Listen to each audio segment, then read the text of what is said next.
What's up, guys? Welcome back to Newswave. Yesterday, Microsoft and Xbox, that situation has gotten worse and worse and worse as more information's come out with some interesting quotes and some more context around those studio closures that caused quite the commotion online, but we'll go over all of that here today.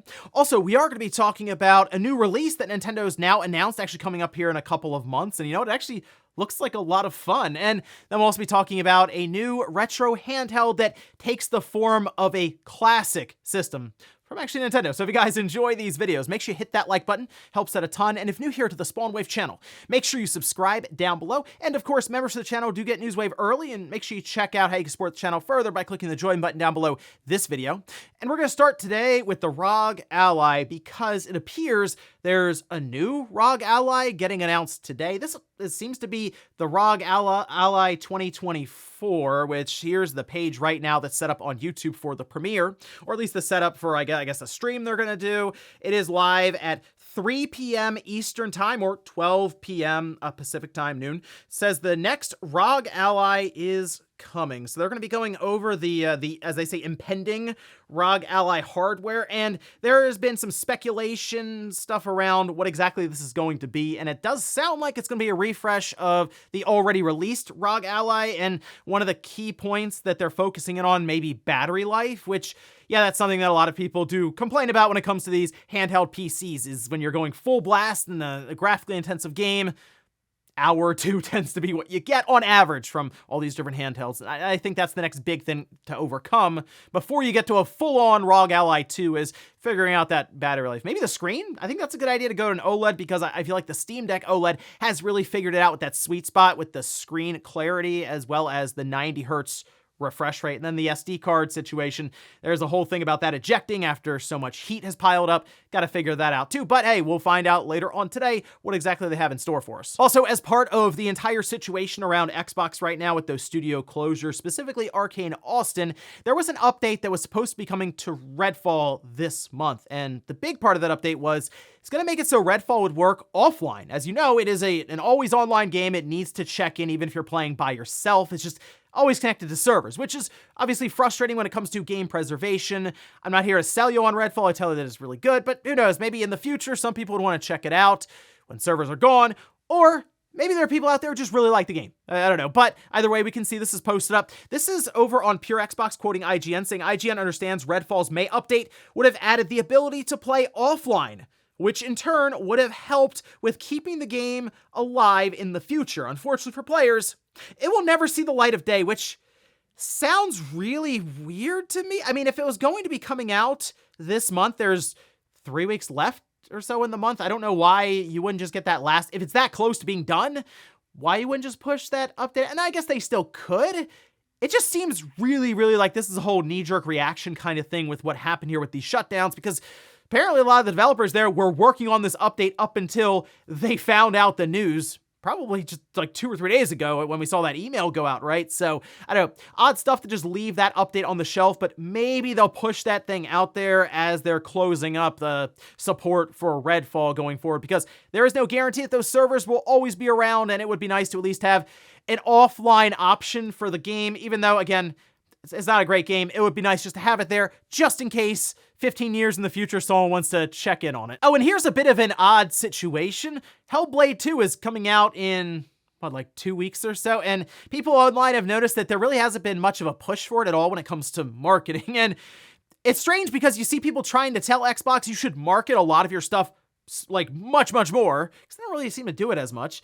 And now we have Aaron Greenberg showing up over on X, where he talks about the marketing campaign, which started yesterday across YouTube, HBO Max, Facebook, Instagram, Reddit, Search, Samsung. There's a whole Iceland creator event that's happening. Okay, this is weird, because like Xbox tweeted out this image here saying Senua Saga Hellblade 2 May 21st.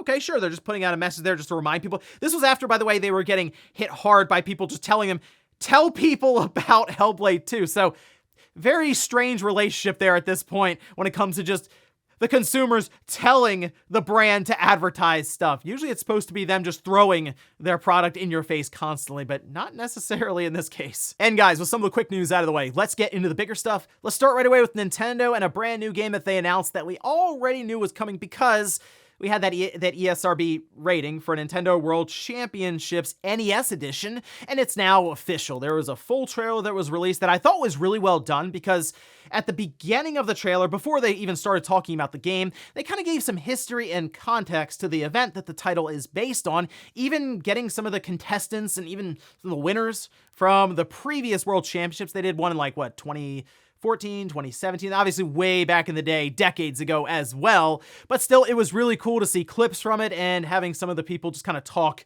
about the event, and then transitioning over into the living room where they started showing off the game in that trailer. And some of the features here include over 150 challenges, which are kind of bite-sized pieces of the game that they time you, and first one to complete an objective, whether it's to defeat so many enemies or collect a mushroom in the level. And then obviously whoever gets done first, you'll have the time pop up and complete that portion of it, and also be able to compare that on different global leaderboards and stuff. So that is something that will cycle apparently weekly, so it'll be a constant change for people to try to take over the leaderboard for that week. There's 13 different NES games, and in fact we have a list of them here with Balloon Fight, Donkey Kong, Excite Bike, Ice Climber, Kid Icarus, Kirby's Adventure, Metroid, Super Mario Bros. 1, 2, 3, and Lost Levels, The Legend of Zelda, and Zelda 2 Link's Adventure. So certainly some original Nintendo classic games that they're working in here.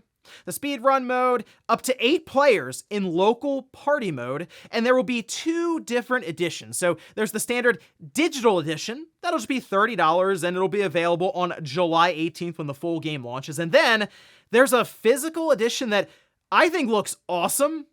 I mean, take a look at this thing here. It's the deluxe set that is currently priced at $60. It went up on GameStop, and then it sold out pretty quickly. It went up on Best Buy, and last I checked, it was still there, but it could be sold out by the time you're seeing it here, so this thing is moving pretty quickly. It includes a gold-colored cartridge. It's like a replica cartridge, but it is there to kind of commemorate the 1990 World Championships. There are the different art cards they show off here, one for each of the NES titles. There is, of course, an actual cartridge with the game on it. There's pins modeled after 4 in-game badges and the logo. This is really cool stuff. It does feel like a celebration of that World Championships event that Nintendo has run several times in the past, and based on the fact that they're releasing a game like this, I do wonder if they probably have plans to do this again at some point in the future, and who knows, maybe they'll make it more of like a regular thing, as it is nice for them anyway, to put their brand in front of a bunch of people, but also just kind of have some fun with a tournament setting like this. And I do like the idea of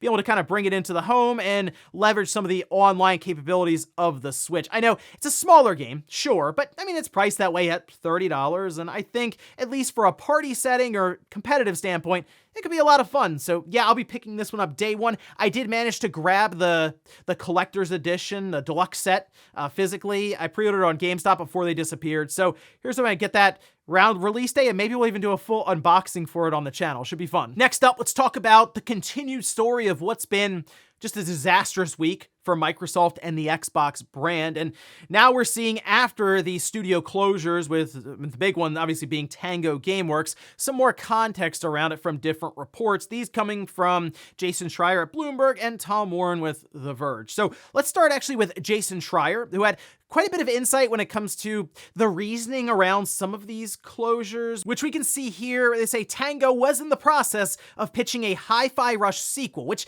probably isn't very surprising for many of us, considering it seemed like everyone was really happy with Hi-Fi Rush. If you're a Tango, you probably feel like you caught lightning in a bottle on that one, so why wouldn't you build on that with a sequel and do a full-on release years and years later after what you've kind of learned with that first initial one? But he goes on to say, during a town hall with ZeniMax staff on Wednesday morning, Xbox president Matt Booty praised Hi-Fi Rush, but did not specify why the company had shut down the development studio behind it.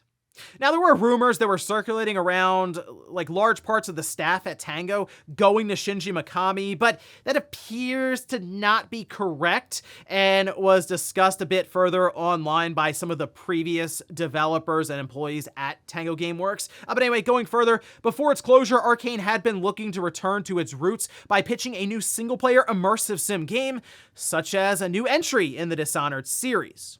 Now, why did both of these studios get shut down? Well, the most likely reason here is both Tango and Arcane released games last year and were looking to hire additional staff as they pitched new projects, which Booty and Braff suggested was the main factor behind their closures. And to go a bit further on this one, The Verge, Tom Warren had some reporting on this too with that call. And this is a quote that was going around last night, and I will admit, I saw it and I said, okay, that looks really bad. There was another perspective thrown my way by a developer, but let's take a look at the quote here. We need smaller games that give us prestige and awards. This is what Matt Booty told employees, according to internal remarks shared with The Verge. Okay, we need smaller games that give us prestige and awards. He said this the day after announcing the closure of Tango Gameworks, and I saw that, I said, okay, you just closed Tango Gameworks at Hi-Fi Rush. I, like many, view Hi-Fi Rush as a quote-unquote smaller game, but I will admit, a person did kind of give me a bit different perspective that Hi-Fi Rush isn't necessarily a smaller game in the sense that it still took like more than 5 years to make. So it wasn't exactly something that came out in, say, 2 or 3 years, and the budget was bigger than something like Pentiment, sure, which that would probably be considered more of a smaller game here.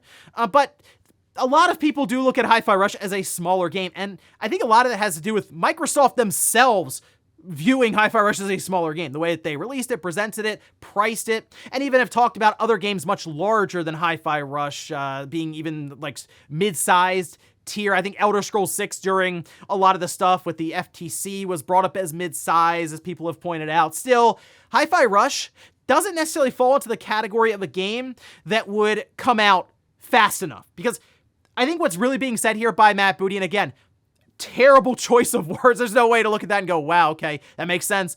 Even if I was an employee there, I'd be like, okay, what, huh? You just shut down the studio behind Hi-Fi Rush that did win awards, and it's a smaller game than what we're working on right now with, say, Blade, or what we're working on with Fallout, or Elder Scrolls. Like, you look at it that way and you're like, yeah, okay, that is a smaller game. But in this case, it does seem like they just want games to come out in 2 to 3 years that could be viewed as quote-unquote prestigious. That said, Matt Booty did get 2 of the studio's names wrong that he announced the closure or dissolving and then merging of, so who knows? We can go back here, though, to The Verge, where they say Microsoft has also had internal debates about whether to put new releases of Call of Duty into Game Pass. I understand there's a debate that has been ongoing internally for quite some time, with concerns from some that the revenue that Call of Duty typically generates for Activision Blizzard will be undermined by Game Pass.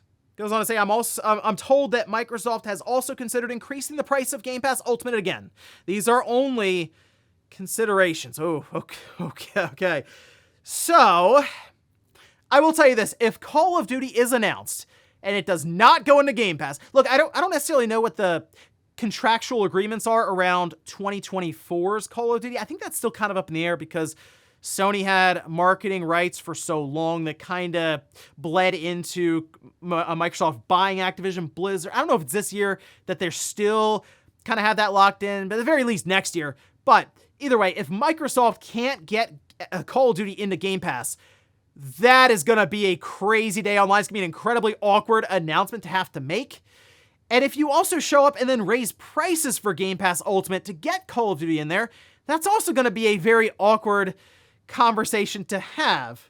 So, to me, like, overall, it seems like something you would figure out before you spent $70 billion on Activision Blizzard to figure out if the numbers made sense at the end of the day. And I don't know, based on where we are right now with subscription revenue plateauing and in some cases even receding a bit, this isn't looking great for Microsoft's vision for Game Pass. But they haven't got Call of Duty in there yet, and that's, I think, the big trump card right now. Could they go back and get all the previous Call of Duty games, add them in, and then see if that has an effect? Maybe. Could the new Call of Duty game go in and all of a sudden spike Game Pass subscriptions? I assume it would, but if it doesn't, I'm not really sure what Microsoft's future looks like with Game Pass. And then, do they have to do a complete U-turn, about face, and figure out how to rework that whole thing? That would be a really, really tough thing to navigate, and I'm not even sure how you would do that. So it's certainly a very, very unsure future right now for where Microsoft is headed, but I mean, they're going to start the next generation apparently sooner rather than later, and maybe that's a way for them to clean break from what they've done here so far, and I guess we'll find out with the presentation coming up in June what they have in store going forward at least, and maybe they can impress some people with some of those announcements. But wow, what a strange and disastrous week for Microsoft and that Xbox brand. And in our last bit of news, let's talk about a really cool looking retro handheld, one that you would use to emulate all types of games up to PS1, Dreamcast, Nintendo 64, but these are handhelds that fall more in line with kind of that impulse buy territory, typically the same price or even less than a $70 new game, which we can see this video that was posted up. This is from Anbernic, and this is the RG35XX-SP. Now, they have been playing around with sort of the form factor for the hardware here that they've used, in one that looks very similar to just a full-on Game Boy, one that looks more similar maybe to a Game Boy Advance, and now a Game Boy Advance SP. I mean, it looks almost exactly like it here, but you can see them playing PS1 games on this thing, Dreamcast games, and they say that it does support PSP, N64, DS, DOS, Dreamcast, PS1, more than 30 platform. I don't know how well the DS would work on something like this, but I guess if it just needs the top screen, you can maybe make it work. PSP also, because of the aspect ratio here for the screen, might be a little strange. But they do say it has full Wi-Fi, Bluetooth 4.2, and you can even connect multiple wireless Bluetooth controllers to set it up maybe like a home console. I just really like the clamshell design, and I've been checking out some of Anbernic's other handhelds, which I've done that here on the channel. In fact, I have another one I'll be looking at here soon that sort of changed up that form factor a bit, but this is actually what I really wanted, the ability to close it to protect what does look like a very fragile screen. It's nice looking, but I envision that thing getting dropped on the ground and it just shattering to pieces. So being able to shut it like this is exactly what I was looking for. Then it also makes it much more pocket size. So we're still waiting to see exact pricing and release date, but usually when they start talking about it this much, it's not too far off. So I'm actually thinking it might be something that we see go up for order later on this month and could even ship out a month or two after that. So exciting stuff, and I will definitely be picking one of these up and we'll check it out here on the channel. And before we go to the comments of the day, we'll take a look at the poll that I posted up yesterday, where I ask, are you picking up Nintendo World Championships NES Edition? Okay, 75% just say no, I'm not interested. Okay, 19% say they're getting it physically for the more expensive price of $60, and then 6% say yes, I'm getting it digitally. Interesting. Okay, so I thought people would have been more interested in this, but I understand it's also tapping into the nostalgia side of things quite heavily with those original Nintendo games, and really it's a bunch of mini games really kind of taped together, but it looks fun to me, just kind of going back and sort of testing some of your skills and be able to play some of the World Championship stuff in the comfort of your own homes, just to try it out. And especially if you have people over that you can play with, looks like it'd be a lot of fun with 8 people trying to run through and grab the mushroom first on one screen. And then we'll finish up with the comment of the day, as you're seeing here. This is from Ed, says, Ninja Theory devs are having a panic attack right now. I do see the sentiment going around right now with Ninja Theory and Hellblade 2. The thing is, though, I don't necessarily think that Ninja Theory would be closed down. They were pretty good at managing their budget and time with the first Hellblade, and I kind of feel like they managed their budget well enough with Hellblade 2. And remember, they do have some experience in kind of the live service sector. They did Bleeding Edge, and while that wasn't a great game, it was still experience that they have trying to build something like that out. And I think that is what Microsoft is really looking for now. It's either you make a smaller, quote unquote, smaller game, or maybe you work on something that's going to take longer, but it ends up being a live service game that you could support for a while, like Rare. I mean, look, I wish Rare would do other stuff because they have been locked in on Sea of Thieves for quite a while, but you can't argue with the success that they've seen with it. So that's kind of what they're looking for there. But first, guys, we got to get to Hellblade 2 coming out, because who knows, maybe it come out, it can review at some crazy high level, like a 93 or 94 Game of the Year nominee, and Microsoft might look at that as, okay, that's the prestige we were looking for, so we're definitely going to be investing more in Ninja Theory going forward. And ladies and gentlemen, that's going to do it here for Newswave. If you enjoyed this video, guys, hit that like button. If not, hit the dislike. Leave comments down below about everything we talked about here today. Was Nintendo announcing the World Championships NES Edition. Are you picking that one up? And if so, digitally or physically? And then also, what about this week so far for Microsoft? Hasn't been a great look for Xbox, a lot of the studios shutting down, and what do you think at this point their path forward is with Game Pass and Call of Duty? Thanks guys for watching, and I'll see you next time.